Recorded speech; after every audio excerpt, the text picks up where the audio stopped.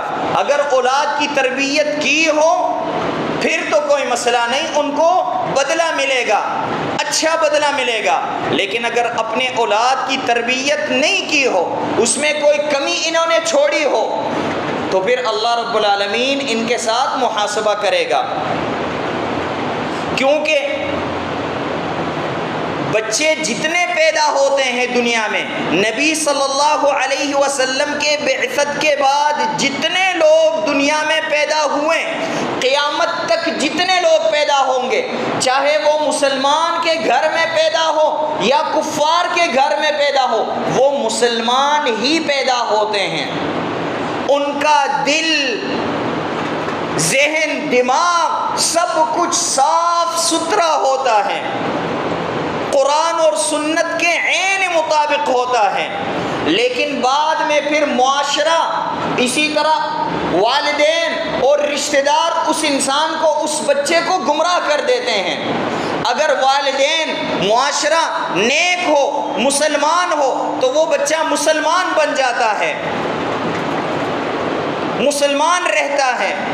اگر معاشرہ یہودیوں کا ہو تو وہ بچہ یہودی بن جاتا ہے۔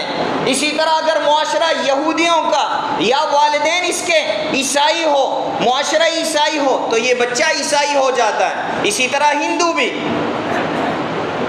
تو لہذا اللہ رب العالمین نے کسی انسان کو ہندو نہیں بنایا، کسی انسان کو رب العالمین نے پیدائش سے عیسائی نہیں بنایا، کرسچن نہیں بنایا، کسی انسان کو یہودی نہیں بنایا۔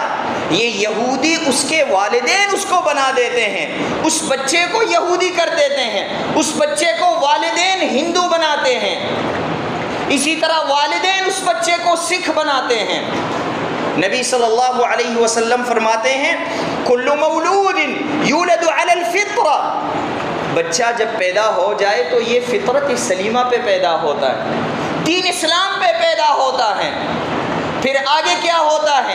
فَأَبَوَاهُ يُهَوِّدَانِهِ أَوْ يُنَصِّرَانِهِ أَوْ يُمَجِّسَانِهِ، نبی صلی اللہ علیہ وسلم فرماتے ہیں پھر اس کے والدین اسے یہودی بناتے ہیں، یا والدین اسے عیسائی کرسچن بناتے ہیں، یا والدین اسے مجوسی بناتے ہیں۔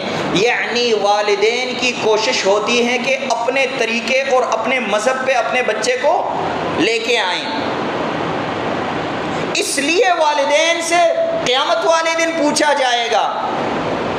اگر والدین اولاد کی تربیت کریں تو دنیا میں کئی فوائد ان کو ملیں گے، دنیا میں ان کی معاشرے میں، برادری میں ان کی تعریف ہوگی، فلاں کی اولاد بڑی نیک ہے، بڑی تابع دار ہیں، اور اولاد ان کی تابع دار ہوگی، ان کے ساتھ احسان کرنے والی ہوگی۔ اور اسی طرح قیامت والے دن نبی صلی اللہ علیہ وسلم فرماتے ہیں ان اللہ عز وجل ليرفع الدرجة للعبد الصالح فيقول أنى لي هذا، جنت میں ایک انسان کا درجہ بلند کیا جائے گا، وہ انسان پوچھے گا یا اللہ یہ کیا ہوا، میرا درجہ کیسے بلند ہوا، وجہ کیا ہے اس کی؟ اللہ رب العالمین اس انسان کو جواب دے گا باستغفار ولدک لک، تیری نیک اولاد تھی، تیرے لیے استغفار کرتی تھی، تیرے لیے مغفرت مانگتے تھے، تو اب اس کی وجہ سے آپ کے درجے بلند ہو رہے ہیں۔ آپ سوچیں والدین کو کتنی خوشی ہوگی جنت میں کہ ہماری نیک اولاد جن کی ہم نے صحیح تربیت کی، آج مرنے کے بعد، فوت ہونے کے بعد، دنیا سے چلے جانے کے بعد ہمیں دعائیں دے رہی ہیں۔ اور انسان محنت کرے تو محنت کا بدلہ انسان کو ملتا ہے۔ اللہ رب العالمین فرماتے ہیں وَأَن لَيْسَ لِلْإِنسَانِ إِلَّا مَا سَعَى وَأَنَّ سَعْيَهُ سَوْفَ يُرَى وَأَنَّ سَعْيَهُ سَوْفَ يُرَى۔ انسان دنیا میں محنت کرے، چاہے دنیا کمانے میں ہو یا آخرت کمانے میں ہو، جس کام میں بھی انسان محنت کرے اس کام کا، اس محنت کا بدلہ انسان کو ملتا ہے۔ بغیر محنت دنیا میں انسان کو کچھ بھی نہیں ملتا، آخرت بھی نہیں ملتی انسان کو، جنت کا بھی مستحق نہیں بنتا محنت کے علاوہ، محنت کے بغیر۔ دنیا میں آپ دیکھیں جو بزنس مین ہیں وہ ویسے ہی بزنس مین نہیں ہوئے، محنت کر کے، کاروبار کر کے بزنس مین بنے۔ جو ڈاکٹر حضرات ہیں وہ تعلیم حاصل کر کے، دن رات محنت کر کے ڈاکٹر بنے۔ جو علماء کرام ہیں یہ دن رات محنت کر کے علماء بنے۔ لہذا دنیا میں تو ہم دیکھتے ہیں جو بھی انسان ترقی کرنا چاہتا ہو اسے محنت کرنا لازمی ہے، لازمی ہے کہ وہ محنت کرے۔ تو کیا آخرت کے لیے محنت کے بغیر سب جنت کے مستحق بنیں گے؟ نبی صلی اللہ علیہ وسلم نے ایک دن صحابہ کے سامنے بیان فرمایا کہ لوگوں، اعمال کے علاوہ کوئی انسان جنت میں داخل نہیں ہو سکتا۔ نیک اعمال کرے گا، محنت کرے گا، رب العالمین کو راضی کرنے کی کوشش کرے گا تو تب جنت میں داخل ہوگا۔ صحابہ نے پوچھا ولا انت یا رسول اللہ، اللہ کے نبی صلی اللہ علیہ وسلم آپ بھی عمل کے بغیر جنت میں داخل نہیں ہو سکتے، محنت کے بغیر جنت میں داخل نہیں ہو سکتے۔ نبی صلی اللہ علیہ وسلم نے فرمایا ولا انا الا ان يتغمدني الله بفضله الا ان يتغمدني الله برحمته، میں نے بھی بغیر محنت جنت میں داخل نہیں ہونا، میں نے بھی جنت میں داخل ہونا ہے نیک اعمال کر کے، اس کے بعد اللہ رب العالمین کی مہربانی کے ساتھ میں نے جنت میں داخل ہونا ہے۔ اس لیے اللہ رب العالمین فرماتے ہیں والذین جاہدوا فینا لنہدینہم سبلنا وَإِنَّ اللَّهَ لَمَعَ الْمُحْسِنِينَ۔ آپ میں سے کوئی انسان محنت کرے تو نتیجے کے اسباب، نتیجے کے ذرائع، راستے ہم آسان کر دیتے ہیں، نتیجہ اس انسان کو آسانی سے مل جاتا ہے۔ لیکن اگر کوئی انسان محنت نہ کرے تو کچھ بھی نہیں ملے گا اسے۔ تو آئیے سن لیں، ہم غور سے سنیں کہ وہ کون سے اسباب ہیں جن پہ ہم عمل کریں تو ہماری اولاد نیک ہو سکتی ہے، ہماری اولاد نیک ہوگی۔ آپ سب جانتے ہیں کہ اولاد کی تربیت یہ 2-4 دن کی بات نہیں ہے، 2-4 دن کی محنت نہیں ہے، یہ سالوں کی محنت ہے۔ کئی سال انسان محنت کرے تو تب جا کے اولاد نیک ہوتی ہے۔ اولاد کے پیدا ہونے سے اولاد کی تربیت شروع نہیں ہوتی، بلکہ اولاد کے پیدا ہونے سے پہلے اولاد کی تربیت شروع ہوتی ہے، شادی سے پہلے اولاد کی تربیت شروع ہوتی ہے۔ انسان اگر اولاد کی تربیت کرنا چاہتا ہو، دین اسلام پہ ان کو چلانا چاہتا ہو، تو سب سے پہلے اسی چاہیے کہ نیک لڑکی سے شادی کرے، دیندار خاتون سے شادی کرے۔ نبی صلی اللہ علیہ وسلم فرماتے ہیں تنکح المرأة لأربع، عام طور پہ معاشرے میں دیکھا جائے شادیوں میں لوگ 4 چیزوں کو دیکھتے ہیں۔ 4 چیزوں میں سے کسی ایک چیز کو لوگ دیکھتے ہیں. 4 اسباب ہیں. کوئی وجہ ہوتی ہے تو انسان شادی کر لیتا ہے. پہلے نمبر پہ نبی صلی اللہ علیہ وسلم فرماتے ہیں لمالہا، عام طور پہ لوگ مال کو دیکھتے ہیں. امیر انسان کی بیٹی ہیں تو اس سے شادی کر لیتے ہیں. بعض لوگ ولحسبہا، بعض لوگ اس بچی کے، اس لڑکی کی تعلیم کو دیکھتے ہیں، تعلیم یافتہ لڑکی ہیں اس لیے شادی کرتے ہیں. اور بعض لوگ ولنسبہا، بعض لوگ اس کے خاندان کو دیکھتے ہیں، برادری کو دیکھتے ہیں اس لیے شادی کرتے ہیں. بہت تھوڑے کم لوگ ہوتے ہیں ولدینہا، جو دین کو دیکھتے ہیں کہ یہ لڑکی دیندار ہے اس لیے میں شادی کرنا چاہتا ہوں. نبی صلی اللہ علیہ وسلم فرماتے ہیں فاظفر بذات الدین تربت یداک، دیندار لڑکی سے شادی کرو تو کامیاب رہو گے، آباد رہو گے. فاظفر بذات الدین تربت یداک، تربت یداک یعنی امیر ہو جاؤ گے، دنیا میں خیر کثیر کا مالک ہوگے. ابو الاسود الدؤلی رحمہ اللہ ایک دن اپنی اولاد کو جمع کر کے ان کو نصیحت فرما رہے تھے. ان کو کہنے لگے قد احسنت الیکم صغارا وکبارا، اے میری اولاد میں نے تم لوگوں کے ساتھ بہت بڑے احسانات کیے. جب تم چھوٹے تھے اس وقت سے لے کے آج تک میں احسان کر رہا ہوں، بلکہ وقبل ان تولدوا، تم لوگوں کی پیدائش سے پہلے بھی میں تم سے احسان کر رہا تھا، میں نے احسانات کیے. قالوا وکیف احسنت الینا قبل ان نولد، ہماری پیدائش سے پہلے آپ نے کیسے احسان کیا ہم سے، ہم تو دنیا میں تھے ہی نہیں. کہنے لگے اخترت لکم من الامہات من لا تسبون بها، میں نے آپ کے لیے نیک والدہ، نیک امی ڈھونڈی. آپ کی جو امی ہیں نیک خاتون ہیں، میں نے نیک عورت ڈھونڈی. میں نے خوبصورتی کی وجہ سے آپ کی امی سے شادی نہیں کی، اس لیے تاکہ میری اولاد کل نیک ہو. اسی طرح سلف صالحین اپنی اولاد کو یہی کہتے تھے کہ بیٹا میں نے تیرے ساتھ بہت سارے احسانات کیے، میں نوجوان تھا، مجھے خوبصورت لڑکی پسند ہوتی تھی. ہر نوجوان کو خوبصورت لڑکی پسند ہوتی. کون ہوگا دنیا میں جو خوبصورت لڑکی سے شادی نہیں کرنا چاہتا ہو؟ لیکن میں نے اپنے خواہشات کو پیچھے رکھ کے میں نے نیک لڑکی سے شادی کی کہ آپ نیک پیدا ہو، تو میں نے آپ کے ساتھ یہ احسان کیا ہے. سلف صالحین اپنی اولاد کو یہ کہتے تھے.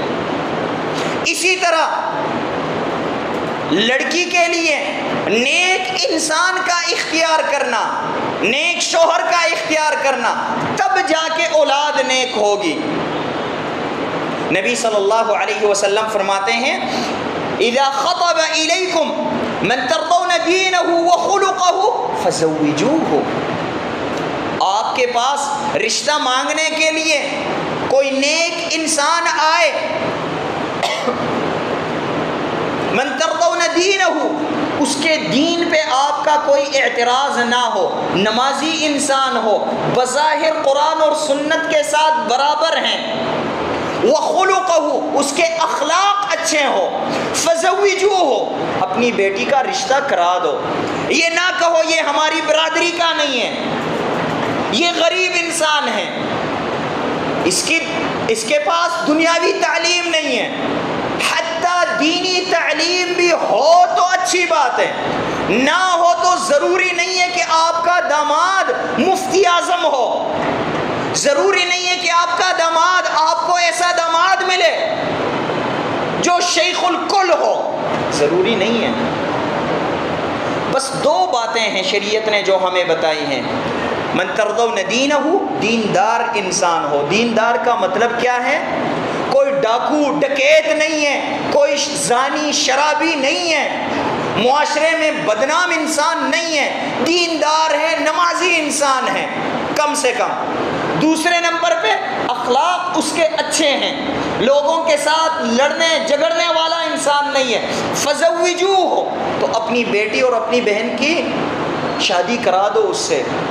الا تفعلوا، اگر آپ لوگ یہ کام نہ کرو، شادی سے انکار کرو، رشتے سے انکار کرو، تو نبی صلی اللہ علیہ وسلم فرماتے ہیں تکن فی الارض فتنۃ وفساد عریض، اگر آپ یہ کام نہ کریں تو آپ لوگ فتنے میں مبتلا ہوں گے۔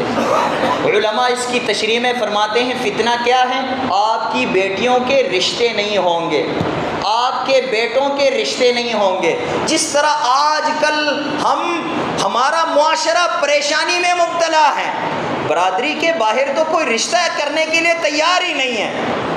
پھر اس کا نتیجہ کیا نکلا؟ نتیجہ یہ نکلا لڑکا 25-30 سال کا ہو جائے اس کی شادی نہیں ہوتی، 30 سال کے بعد بھی کوئی شادی ہوتی ہے، 40 سال تک تو اس نے جوان رہنا، اس کے بعد تو بوڑھا ہو جانا اس نے۔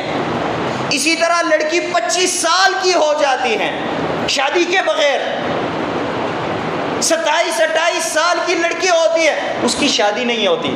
کیوں؟ ہماری غلطیوں کی وجہ سے۔ تو سب سے پہلے نمبر پہ اگر ہم اپنی اولاد کی صحیح تربیت چاہتے ہیں تو اپنے بیٹوں کے لیے نیک دیندار لڑکیاں ڈھونڈیں، اور اپنی بچیوں کے لیے، اپنی بیٹیوں کے لیے نیک اور دیندار شوہر ڈھونڈیں۔ یہ پہلا سبب ہے۔ دوسرے نمبر پہ انسان شادی کرنے کے بعد حمل سے پہلے دعائیں کریں۔ انبیاء کا طریقہ یہی ہے، نیک لوگوں کا یہی طریقہ ہے۔ ابراہیم علیہ السلام تب ان کی اولاد نہیں تھی، اپنی گھر والی کو ساتھ لے کے اپنے علاقے کو چھوڑ کے چلے گئے، اپنے والد کو کہنے لگے انی ذاہب الی ربی، میں اپنے رب کے پاس جا رہا ہوں، اپنے رب کو راضی کرنے کی کوشش کروں گا، میں ہجرت کرنا چاہتا ہوں، یہاں پہ میری بات سنی نہیں جاتی، انہ سیہدین، اللہ رب العالمین مجھے ہدایت دے گا، مجھے کچھ دوست دے گا۔ پھر جب جانے لگے اکیلے اور ساتھ اپنی بیوی کو لے کے راستے میں دعا کرنے لگے رب ہب لی من الصالحین، یا اللہ مجھے نیک اولاد نصیب فرما دے۔ اب ابراہیم علیہ السلام کی اولاد نہیں ہے، اولاد سے پہلے دعا کر رہے ہیں۔ اسی طرح مجھے اور آپ کو چاہیے اولاد کے آنے سے پہلے دعا کریں۔ اسی طرح زکریا علیہ السلام، ان کی اولاد نہیں تھی، اولاد سے پہلے دعا کر رہے ہیں۔ ہنالک دعا زکریا ربہ قال رب هب لي من لدنك ذرية قال رب هب لي من لدنك ذرية طيبة انك سميع الدعاء، یا اللہ مجھے نیک اولاد نصیب فرما دے۔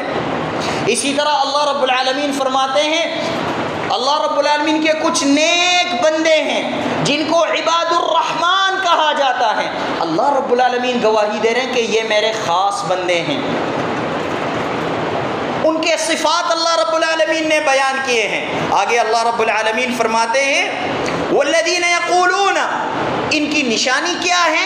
اللہ والوں کی نشانی کیا ہے؟ ان کی دعا یہ ہوتی ہے، ان کے دعا کا حصہ یہ ہوتا ہے ربنا هب لنا من ازواجنا وذرياتنا قرة اعین واجعلنا للمتقین اماما۔ یہ جب بھی دعا کریں ان کی دعا کیا ہوتی ہے؟ دعا یہ ہوتی ہے کہ یا اللہ ہمیں نیک اولاد نصیب فرما دے۔ تو اگر میں اور آپ ہمیشہ اللہ رب العالمین سے اولاد کی نیکی کی دعائیں مانگتے ہیں تو پھر ہمیں بھی چاہیے کہ ہم اللہ کا شکر ادا کریں کہ ہم بھی اللہ کے نیک بندے ہیں، جن کے بارے میں اللہ رب العالمین فرماتے ہیں کہ عباد الرحمن۔ اور اگر ہم اولاد کی نیکی کی دعائیں نہیں مانگتے تو پھر ہم سمجھ لیں کہ ہم اللہ رب العالمین کے نیک بندے نہیں ہیں، ہم نیک نہیں ہیں تو ہماری اولاد کہاں سے نیک ہوگی؟ اولاد تو نیک تب ہوگی جب ہم نیک بنیں گے۔ تیسرے نمبر پہ ضروری کام، انسان اپنی اولاد کی صحیح تربیت چاہتا ہو، نیک اولاد چاہتا ہو تو اپنی گھر والی کے پاس جاتے وقت اپنی ضرورت پوری کرتے وقت نبی صلی اللہ علیہ وسلم نے جو دعا ہمیں سکھائی ہے وہ دعا پڑھے انسان۔ اب ہم میں سے کتنے لوگ ہوں گے 3 4 بچوں والے جن کو یہ دعا بھی یاد نہیں ہوگی؟ افسوس کی بات ہے یا نہیں؟ وہ دعا جو نبی صلی اللہ علیہ وسلم جب بھی اپنے اہلیہ کے پاس جاتے یہ دعا پڑھتے، صحابہ کرام پڑھتے، سلف صالحین پڑھتے، آج مجھے اور آپ کو یا ہم میں سے کسی کو یہ دعا یاد نہ ہو، افسوس کی بات ہے یا نہیں ہے؟ پھر ہم کہتے ہیں کہ ہماری اولاد تابعدار نہیں ہے۔ کیسے تابعدار ہوگی؟ ہمیں چاہیے یہ دعا ہم یاد کریں، اور جب بھی انسان اپنی گھر والی کے پاس جائے یہ دعا ضرور پڑھے۔ نبی صلی اللہ علیہ وسلم فرماتے ہیں لو ان احدکم اذا اراد ان یأتی اہلہ فقال، آپ میں سے اگر کوئی انسان اپنی بیوی کے پاس جاتے وقت یہ دعا پڑھے، بسم اللہ اللہم جنبنا الشیطان وجنب الشیطان ما رزقتنا، نبی صلی اللہ علیہ وسلم فرماتے ہیں یہ دعا انسان پڑھے فَإِنَّهُ إِن قُضِيَ بَيْنَهُمَا وَلَدٌ لَمْ يَضُرَّهُ الشَّيْطَانُ أَبَدًا۔ سبحان اللہ، انسان یہ دعا پڑھے اور اپنی گھر والی کے پاس جائے،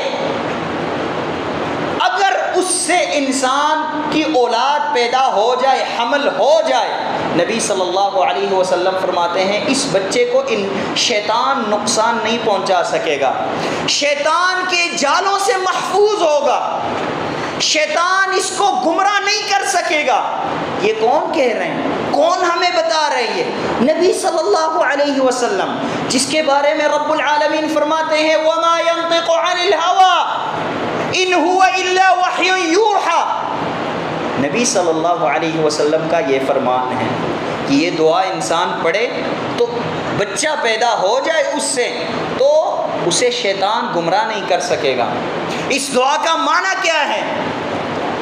معنی یہ ہے بسم اللہ اللہم جنبنا الشیطان، اللہ کا نام لے کے میں شروع کرتا ہوں بسم اللہ، اور ساتھ ساتھ دعا کرتا ہوں اللہم یا اللہ جنبنا الشیطان، مجھے اور میری بیوی کو، اسی طرح عورت دعا کرے یعنی مجھے اور شوہر کو، جنبنا الشیطان، شیطان کی چالوں سے ہمیں محفوظ رکھے، وجنب الشیطان ما رزقتنا، اور جو ہماری اولاد پیدا ہوگی یا اللہ اسے بھی شیطان سے محفوظ رکھے۔ پھر وہ بچہ شیطان سے محفوظ ہوتا ہے، شیطان اسے گمراہ نہیں کر سکتا۔ آج اگر معاشرے میں ہم دیکھیں اکثر نوجوان شیطان کے فتنوں میں مبتلا ہوتے ہیں، وجہ کیا ہوتی ہے؟ کچھ ان کی غلطیاں ہیں لیکن والدین بھی اس میں قصوروار ہیں۔ بیوی کے پاس جا رہے ہو کوئی دعا یاد نہیں ہے، شادی کر رہے ہو کوئی دعا نہیں۔ نبی صلی اللہ علیہ وسلم نے ہر قدم قدم قدم پہ دعائیں سکھائی ہیں لیکن ہم یاد ہی نہیں کرتے۔ اسی طرح چوتھے نمبر پہ بچے کے جو حقوق ہیں وہ ادا کیے جائیں۔ بچے کا سب سے پہلا حق یہ ہے کہ بچے کا اچھا نام اختیار کیا جائے، اچھا نام رکھا جائے اس پہ۔ آج کل معاشرے میں دیکھا جائے ایکٹروں کے نام لوگ رکھ رہے ہیں اپنے بچوں پہ، اپنی بچیوں پہ، اور پھر امید رکھتے ہیں کہ یہ موسیٰ علیہ السلام جیسا بن جائے، عیسیٰ علیہ السلام جیسا، ابراہیم علیہ السلام جیسا، ابو بکر صدیق جیسا، عمر فاروق جیسا بن جائے، اور نام جو ہے کسی ایکٹر کا رکھ رہے ہیں۔ ایسا تو نہیں ہو سکتا۔ صحابہ کرام کی تاریخ کو ذرا ہم دیکھیں، بلکہ نبی صلی اللہ علیہ وسلم کو دیکھیں۔ نبی صلی اللہ علیہ وسلم کو اللہ رب العالمین نے بیٹا دیا، نبی بننے کے بعد نبی صلی اللہ علیہ وسلم نے ان کا نام ابراہیم رکھا۔ پوچھا گیا اللہ کے نبی کیوں ابراہیم رکھا؟ بتایا کہ میں نے اپنے دادا ابو کا نام رکھا ہے، ابراہیم علیہ السلام کی وجہ سے میں نے یہ نام رکھا۔ اسی طرح ابو بکر بکر رضی اللہ عنہ کی بیٹی کا نام عائشہ ام المؤمنین، جو میری اور آپ کی اور سارے مسلمانوں کی ماں ہیں، ان کا نام کیا ہے؟ عائشہ۔ عائشہ رضی اللہ عنہا کی وجہ سے عمر رضی اللہ عنہ کے ہاں بچی پیدا ہوئی، انہوں نے عائشہ نام رکھا اپنی بیٹی کا۔ عثمان نے بھی اپنی بیٹی کا نام عائشہ رکھا، علی نے بھی اپنی بیٹی کا نام عائشہ رکھا رضی اللہ عنہم اجمعین۔ اسی طرح علی بن ابی طالب رضی اللہ عنہ نے اپنے ایک بیٹے کا نام ابو بکر رکھا، بڑا ابو بکر، چھوٹا ابو بکر، دو بیٹوں کا نام ابو بکر رکھا علی رضی اللہ عنہ نے، بڑا ابو بکر، چھوٹا ابو بکر۔ اسی طرح دو بیٹوں کا نام عمر رکھا، بڑا عمر، چھوٹا عمر۔ ایک بیٹے کا نام عثمان رکھا۔ اس کا مطلب کیا ہے؟ کیوں یہ نام رکھتے تھے؟ کیونکہ یہ نیک لوگوں کے نام ہیں، نیک لوگوں کے اثر ان میں پیدا ہوں۔ اسی طرح عمر رضی اللہ عنہ کے ہاں ایک اور بیٹی پیدا ہو گئی، انہوں نے ان کا نام صفیہ رکھا۔ صفیہ بھی ام المؤمنین ہیں، مسلمانوں کی ماں صفیہ رضی اللہ عنہا، ان کا نام رکھا۔ تو اولاد کے لیے اچھا نام اختیار کرنا، تب جا کے اولاد نیک ہوتی ہے۔ اسی طرح اولاد کا حق یہ ہے، بچے کا حق یہ ہے کہ اس کے طرف سے عقیقہ کیا جائے، 7ویں دن عقیقہ، اسی طرح ختنہ وغیرہ وغیرہ جو اس کے حقوق ہیں۔ اور اسی طرح خاتون کو، عورت کو چاہیے بچے کو اپنا دودھ پلائے، مصنوعی دودھ پلانے کی کوشش نہ کریں۔ بچے کا حق ہے یہ، اگر کوئی عورت اپنے بچے کو دودھ ویسے نہیں پلاتی، بلا عذر نہیں پلاتی، قیامت والے دن اللہ رب العالمین اس عورت پہ، اس خاتون پہ سانپ مسلط کرے گا، وہ سانپ آ کے اس سے دودھ کھینچ کے پئیں گے اور اس پہ منہ لگا کے پئیں گے۔ اگر دنیا میں اپنی اولاد کو بلا وجہ دودھ نہ پلائے، حتیٰ کہ عورت کو طلاق بھی ہو جائے اور فیصلہ یہ ہو جائے کہ بچہ باپ کے پاس ہوگا، پھر بھی عورت کو چاہیے کہ دودھ پلائے، کیونکہ بچے کا تو حق ہے یہ۔ طلاق کس کے طرف سے واقع ہوا؟ باپ کی طرف سے۔ بچے کی اس میں کیا غلطی ہیں؟ تو لہذا ہم اگر ان اسباب پہ عمل کریں تو انشاءاللہ امید ہے کہ ہماری اولاد نیک ہو۔ اور باقی الحمدللہ رب العالمین والصلاة والسلام على اشرف الانبیاء والمرسلین محمد بن عبد اللہ صلوات اللہ وسلامہ علیہ۔ اللهم انصر من نصر دين محمد صلى الله عليه وسلم واجعلنا منهم، واخذل من خذل دين محمد صلى الله عليه وسلم ولا تجعلنا منهم۔ عباد الله، إن الله يأمر بالعدل والإحسان وإيتاء ذي القربى وينهى عن الفحشاء والمنكر والبغي يعظكم لعلكم تذكرون۔ سبحان ربك رب العزة عما يصفون وسلام على المرسلين والحمد لله رب العالمين۔